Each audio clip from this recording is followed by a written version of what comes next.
There are stories within the Pentecostal movement that speak of a man said to have brought people back from the dead 23 times, according to some accounts.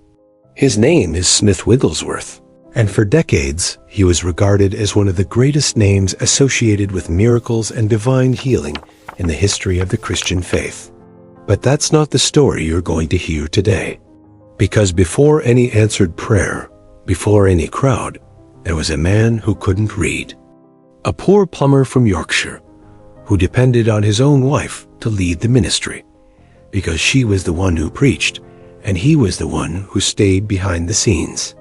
You're going to understand how a man in those conditions became what became known as the apostle of faith, and you're going to see that the road there didn't run through power. It ran through brokenness. I was reading the records about this marriage when I stopped on a simple sentence. It was his wife, Polly, who taught him to make sense of the Bible that would later become the center of everything he preached. A small detail. But that's where I understood that this story isn't about a man who was born with extraordinary faith. It's about a man who needed someone to teach him how to have faith. And there's a moment in this journey, the moment this woman dies, that completely changes what Smith Wigglesworth would go on to become. It's not the most famous miracle of his life, but it might be the most important one. And that's where this story really begins. And before we go back to Yorkshire, to the poverty, to the boy who wasn't even dreaming about any of this yet, it's worth telling you one thing. Later in this story, there's a moment when this man kneels alone before a lifeless body. And what he does in that room is one of the most discussed and least understood parts of his entire biography. I'm going to show you exactly what the accounts say and what history actually allows us to claim.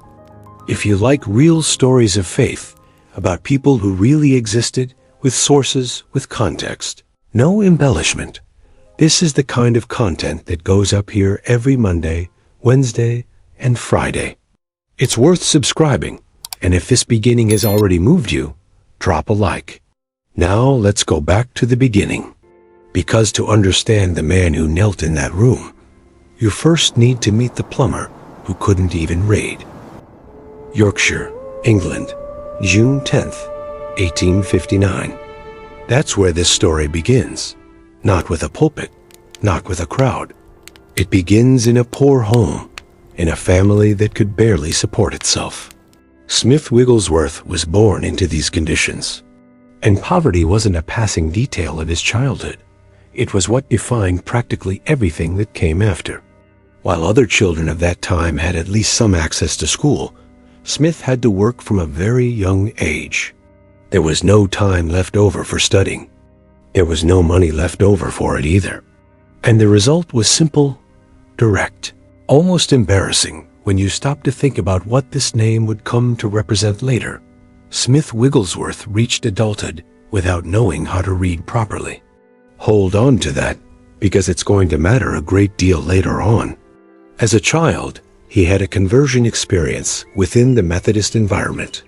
Faith entered his life early, but it didn't enter fully formed, and it didn't enter alone. It was a process. Smith moved through different Christian environments, had contact with evangelists, and drew close to the work of the Salvation Army. And it was along this path, while he was still being shaped, that he met a woman named Mary Jane Featherstone. Everyone called her Polly, and here's a detail that most versions of this story simply skip. Polly wasn't a supporting character who showed up after Smith was already somebody. She already had her own spiritual journey before she ever met him. She was already involved with the Salvation Army. She already preached. Her experience with evangelism, in many ways, was greater than his. They married on December 4th, 1882, in Bradford. And the marriage didn't change the dynamic between the two of them. It just made it clearer. Smith kept working as a plumber. Polly kept on with the ministry. And when the two of them worked together at an evangelistic mission, connected, later, to the Boland Street Mission, in a Bradford neighborhood marked by poverty, she was the one who stood up to preach. Smith looked after the children. He helped with the organizing. He handled whatever needed handling behind the scenes. If you tried to imagine, back then, which of the two would one day have a name known around the world, the obvious answer wouldn't have been Smith. That was his life. An ordinary, uneducated worker, supporting the ministry of a wife who knew how to do what he didn't even know how to begin doing. Nobody looking at this Bradford plumber at that moment would have imagined what was about to take shape inside him, or the price it would cost. From the outside, nothing seemed wrong. Smith kept working. His plumbing business, in fact, was doing well. Maybe too well. And that's exactly where the wound begins. Not in a visible tragedy, not in a sudden loss, but in something far quieter. Success. As the business prospered, it started demanding more time, more attention, more energy. And the space that used to belong to Smith's spiritual life was, little by little, being taken over by something else. The sources documenting this period are direct about it. His spiritual involvement declined. That's not a small detail. It's the man who had been shaped inside an evangelistic mission, beside his wife, year after year, starting to drift away from it without even fully realizing what was happening. Meanwhile, Polly stayed exactly where she'd always been. She stayed involved with the faith. She stayed preaching. She stayed steady in the evangelistic work the two of them had built together. And this is where the wound becomes clearer, because it wasn't only in Smith's distraction. It was in the distance that started opening up between the two of them. A couple who shared everything. The missions work, the care for people, their own spiritual formation was now walking in different directions inside the same marriage. There's no record of a fight, of a rupture, of an explosive moment. What exists is something harder to see from the outside. A man slowly drifting away, and a woman noticing it without saying anything right away. Polly noticed the change, and it was there, inside that domestic silence. A man too busy, a wife watching closely, that the first real spiritual crisis of Smith Wigglesworth's life began to take shape. If this wound was already hard to carry, what came next would make everything heavier still. There's no account of an instant conversion here. There's no single moment where Smith stands up and says, "I was wrong. I'm going to change now." What exists is something slower, quieter, and in a way, harder to tell. Polly didn't confront her husband with speeches. The sources don't record a fight, an ultimatum, a scene. What she did was simpler, and at the same time, heavier. She continued. She continued in the faith. She continued in the mission's work. She continued being exactly who she had always been, while her husband drifted away. And that steadiness, without a single word, became the hardest kind of confrontation to ignore. Because there was no way for Smith to look at his wife's life and not notice the distance between them, he recognized it. The biographies record that Smith went so far as to admit he had let his work occupy a space it shouldn't have occupied. But recognizing isn't the same as resolving. Between noticing the problem and getting out of it, there was a period, and the sources don't detail how long it lasted, nor do they describe an exact turning point. What gets recorded is the result, not the process. Smith had to reorganize his own life. He had to come back. And that return didn't come with a clear explanation of why he had drifted so far, or why it took him so long to notice. There was no sign. There was no spectacular answer from heaven saying, "It's time." There was just a man who, little by little, drew closer again to what he had left behind, and a wife who had never left. It's uncomfortable to tell this part of Smith Wigglesworth's story, because the name that would become known for unshakable trust in God actually started with a period when he himself wavered, and nobody, not even him, knew exactly when or how that was going to change. But it was in the middle of this quiet return, without any big explanations, that something began to take shape inside him. Something that, years later, would take him to a place he had never visited before, and to an experience that would completely changed the way he understood his own faith. If you've ever gone through a season like this, feeling like you need to reconnect with something you left behind without knowing exactly where to start, maybe the first step is the same one it was for Smith, going back to the Bible. And it's curious to think that years after Polly taught him to read, it was in the scriptures, of all places, that he found the ground he was missing. If you're in a similar season of reconnecting, of reorganizing your own faith, it's worth having a study Bible on hand, the kind that brings historical context and helps you understand not just the text, but the moment it was written in. There's a recommendation in the channel's shop right below this video for anyone who wants that kind of support. But let's get back to the story, because it was exactly in this kind of search, quiet, with no easy answers, that Smith made a decision he had never made before. And that decision was what started changing everything. After coming back, after reorganizing his own life, after finding again the space he had lost, most people would have stopped there. They would have considered it enough. Having returned to the faith after a season of drifting would already be a reasonable personal victory. Smith didn't stop there.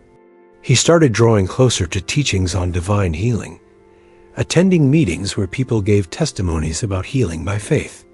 That wasn't enough. His understanding of sickness began to change, and he started praying for the sick. But even that, it seems, wasn't what he was really looking for. In England at the turn of that century, a new movement was starting to spread. Meetings connected to something called the baptism in the Holy Spirit were drawing attention, a kind of spiritual experience that went beyond anything Smith had known, beyond anything he had lived through in decades of faith. And this is where he made the decision that changes this whole story. He decided to go after it. It wasn't a decision to sit around waiting for something to happen. It was the decision to move, to leave Bradford, leave the work, leave the routine he had just won back, and travel to Sunderland in 1907, chasing an experience he didn't even know for sure what it would look like, or whether it would happen at all. Think about what that meant for a man like Smith, a man who had just gotten his spiritual life back in order, who had already returned to the place where he was supposed to be. And even so, he decided that wasn't enough, that there was something deeper, and that it was worth chasing, even with no guarantee of what he'd find. It was in Sunderland that this search reached a point he himself considered decisive. He began speaking in tongues, and he interpreted that as the baptism in the Holy Spirit he had been seeking.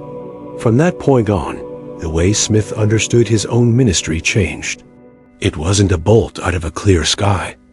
It was the direct consequence of a decision he had made before he even knew what he'd find. The decision not to settle for what he had already won back, and to go after more. But deciding to seek isn't the same as having already arrived. What came after Sunderland was a process, quiet, gradual, and nobody was applauding. Most biographies settle this period in a single sentence. He came back from Sunderland transformed and started preaching with power. But between the 1907 experience and the man the world would come to recognize, there was a stretch of road that almost no account stops to explain. Smith didn't quit plumbing the next day. He kept working, kept supporting the household, and at the same time started praying for the sick who showed up around him. Still in Bradford, still an ordinary man splitting his day between fixing pipes and visiting the sick. There was no structure. There was no preaching schedule. There was a laborer going after his shift to pray for someone in need and going back to work the next day. And here's a part of the story that connects straight back to the beginning of it. It was the Bible, the same one Polly had taught him to make sense of years before, back when he still couldn't read properly, that held all of this up now. Smith had no theological training, no academic vocabulary, no sophisticated arguments. What he had was a conviction built from reading and rereading the same text until it became, literally, the only tool he knew how to use. The way he spoke reflected that. Direct, simple, no elaboration. A man who quoted the Bible because it was, in practice, the only material he knew well enough to trust. At first, healing testimonies began to circulate like this, not big events, but by word of mouth, among neighbors, within the very community where Smith was already known as the plumber who also prayed for the sick. Nobody was recording any of this for posterity. There was no newspaper. There was no audience. It was the kind of thing that spreads slowly among people who know each other. There's no account of a great sermon in this period. There's no packed meeting. What exists is repetition, day after day, still splitting his time between manual labor and visits to the sick, still with no recognition at all, outside that small circle in Bradford. That was the process. Nothing dramatic. Nothing that would make a biography title on its own. Just a man quietly continuing to do what he had decided to do in Sunderland, not yet knowing that it was building something that would soon be put to the test in the hardest way possible. In 1913, Polly died. She had been by his side since before anyone knew who Smith Wigglesworth would become. She was the one who preached while he still stayed behind the scenes. She was the one who kept her faith steady while he went through his season of drifting. She was the one who taught that man to read, the same reading that, years later, would hold up every prayer he prayed for the sick. She knew the poor plumber. She knew the man who couldn't make sense of a Bible. She had witnessed every stage of that transformation, from beginning to end. And now she was dead. There are accounts, preserved by the biographical tradition around Smith, that he prayed over Polly's body after her death, and that she is said to have returned to consciousness for some period of time. It's one of the best-known stories tied to his name. But it's important to be precise here. There's no independent medical documentation that confirms this account. What history allows us to state with certainty is the central undisputed fact: Polly died in 1913. What happened in that room beyond that belongs to the realm of preserved testimonies about Smith's life, not to the realm of proven fact. What isn't a matter of tradition, what's documented beyond any doubt, is what came next. Smith kept going. He kept preaching. He kept traveling. He kept praying for the sick who came before him. He kept doing, day after day, exactly what he had decided to do years earlier. In Sunderland, only now without the person who had stood beside him through every stage of that building process. All the conviction he had built in silence, the reading, the prayer, years of discipline, now had to hold up something no process fully prepares you for. Going on after losing the person who had taken part in every piece of his formation. And that's exactly what he did. Remember the plumber we met at the beginning of this story? The one who couldn't read. The one who stayed behind the scenes while his wife preached. The one who spent years letting his work take up the space that belonged to God. That was no longer the man who kept going after 1913. In the years following Polly's death, Smith's ministry didn't shrink. It expanded, and at a speed he had never experienced before. He started being invited to preach outside England. His influence reached Europe, North America, Australia, New Zealand, South Africa. The man who once needed his wife to lead a meeting was now standing in front of crowds, alone, without the person who had taught him to make sense of the Bible, without the one who had walked with him through every stage of that formation. He became known as the Apostle of Faith. The title wasn't decorative. It reflected something that became the central mark of his message. An active faith, one that refused to accept sickness, fear, or unbelief as an inevitable fate. He was no longer a man waiting for faith to happen to him. He was a man who acted out of it. The way he spoke stayed simple. He never had an academic education, never stopped carrying the marks of where he came from. But the conviction behind that simplicity was no longer hesitant in any way. He spoke about healing with an authority that struck everyone who heard him, sometimes in a way that divided opinion, drew criticism, stirred up controversy. He was never a man everyone agreed on. And it's exactly at this point that the difference becomes clearest. The pain of the loss didn't disappear. There's no record that it ever did. What happened was something else. What that pain produced in him: years of discipline, the conviction built on the Bible, the decision to keep going even without the person who had formed him, ended up being greater than the emptiness the loss left behind. He was no longer the man who needed someone else to preach for him. He was the man who now preached to the whole world. And maybe the most extraordinary thing in this story isn't what happened to him, but what started happening because of him. It's impossible to separate what Smith did afterward from what he lived through before. And maybe the clearest example of that is in who came looking for him afterward. Among the younger preachers who sought Smith out was Lester Sumrall, who would later describe striking encounters with him. Experiences Sumrall considered deeply important to his own formation as a minister.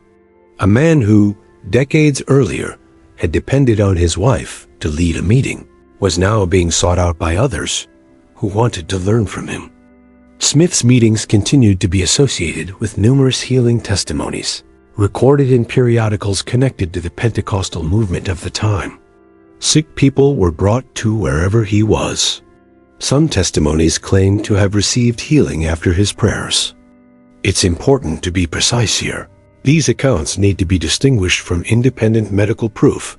What's well documented is the reach of Smith's reputation as a healing minister, which became international, and the volume of testimonies tied to his meetings. Among the accounts that accompany his biography, there are also more extraordinary stories, including cases of people said to have come back to life after being pronounced dead. The sources disagree on the numbers, and there's no reliable historical count for these episodes. The most honest way to treat them is as accounts preserved by the biographical tradition around Smith, not as a proven count. His influence wasn't limited to those who were physically nearby. His emphasis on the Bible, on the Holy Spirit, and on healing helped shape an entire current within the faith movement that would keep growing even after his death in 1947 at the age of 87. And it's curious to think about it. The man who needed someone else to teach him to read the Bible became, decades later, a reference point for others who are trying to understand the scriptures for themselves. The wound nobody saw, the limitation, the drifting away, the loss of Polly, didn't stop this legacy. In a way, it was the ground he grew out of. And when we look at all of it, from the wound nobody saw to the impact still being cited today, there's something in this story that won't let us just move on without stopping to think. There's a version of Smith Wigglesworth that most people know, the unshakable man, the apostle of faith, almost a legend within the Pentecostal movement. And there's the version this story tried to show you, a man who couldn't read, who depended on his wife for everything, who went through a season when his own faith went cold, and who had to keep going after losing the person who had formed him. Both versions are true. And maybe what this story won't let us forget is exactly that. They don't cancel each other out. Because there's an idea that keeps repeating in Christian content, that strong faith is the kind that never wavers, never gets distracted, never needs anyone.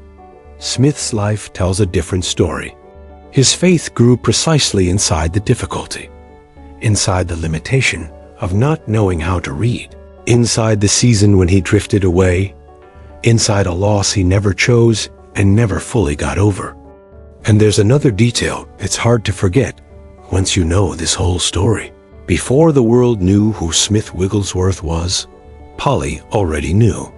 She preached alongside him while he still stayed behind the scenes. She taught him to read the Bible that would hold up everything that came after. She stayed steady when he drifted away. And she died before seeing the scale that ministry would reach across the whole world. That makes me think of a question that might be worth more than any conclusion I could give you.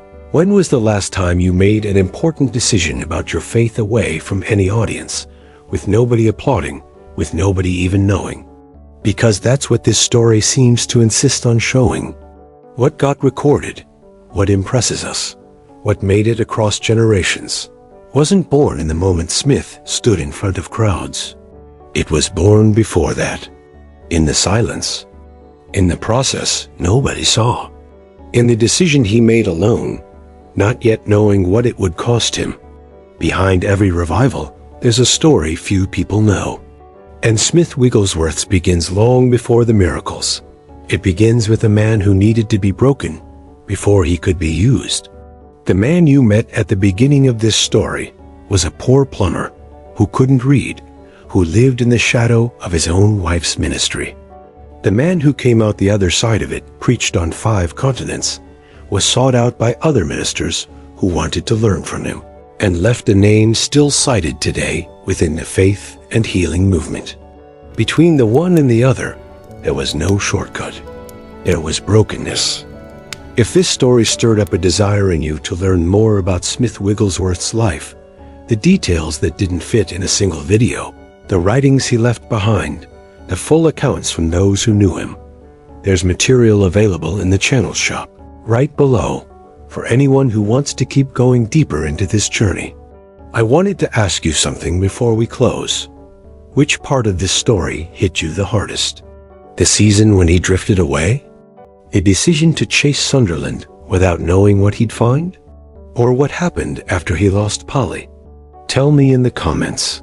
I read every one.